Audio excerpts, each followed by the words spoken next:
السلام عليكم ورحمة الله وتحياتي للجميع. الإخوان، واحد الفيديو قبل كنا شرحنا لومبرياج اللي هو الديسك والبلاطو، كتكون من قطعتين ديسك والبلاطو، وكنا حذرنا الناس باش ما يوقفوش بلومبرياج في ستوب.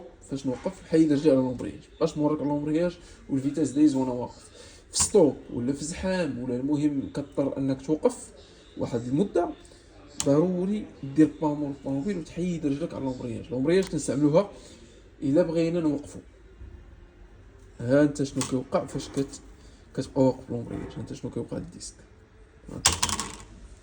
يعني تكون واقف باللومبرياج تقدر الطوموبيل تبقى واقفه ما تزيدش، دوز كاع الفيتاس وما يزيدش، غيوقع لك بحال هكا.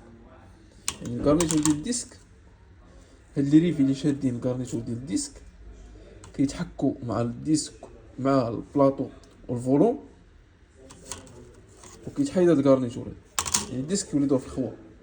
هادشي ناتج على انك كتبقى مورك على اللومبرياج وانت واقف في ستوب ولا ماشي ستوب، زحام، كيف ما كان الحاله ما نوركش على اللومبرياج وانا واقف، ندير بامور ونخلي الطوموبيله واقفه هكا. غيبقى الديسك مزيان، يبقى البلاطو مزيان بهاد السنان ديالو، وغتبقى البيتي هيدروليك حتى هي مزيان، حتى البيتي كتاكل العصا الا بقينا واقفين باللومبرياج. هذا ما كان الاخوان، ولكن هاد الحاله هادي اكثريه النساء العيالات فاش كيكونوا صغيرين كيبقاو موركين على اللومبرياج بزاف. حاله معروفه عندهم هما نيت، حتى كتسولني تمرا كتقول لك انا كنبقى مورك على اللومبرياج، مع احتراماتي للنساء. حتى في تعليم السياقه، الاساتذه اللي كيعلموا في مدارس التعليم السياقه ينبهوا الناس في ستوب ما يبقوش واقفين بلومبرياج. الا لو وقفنا في ستوب ولا وقفنا في شي بلاصه، يعني حيدوا رجلينا على اللومبرياج نديروا بامور، وهكا نكونوا حدينا من الاستهلاك ديال اللومبرياج. كنعرفوا هاد القطعه غير غاليه، يمكن ماشي فيها ساعه تبدلها بواحد الثمن اللي هو رمزي وهذا الشيء. اللومبرياج كيفوت الثمن ديالو 1000 درهم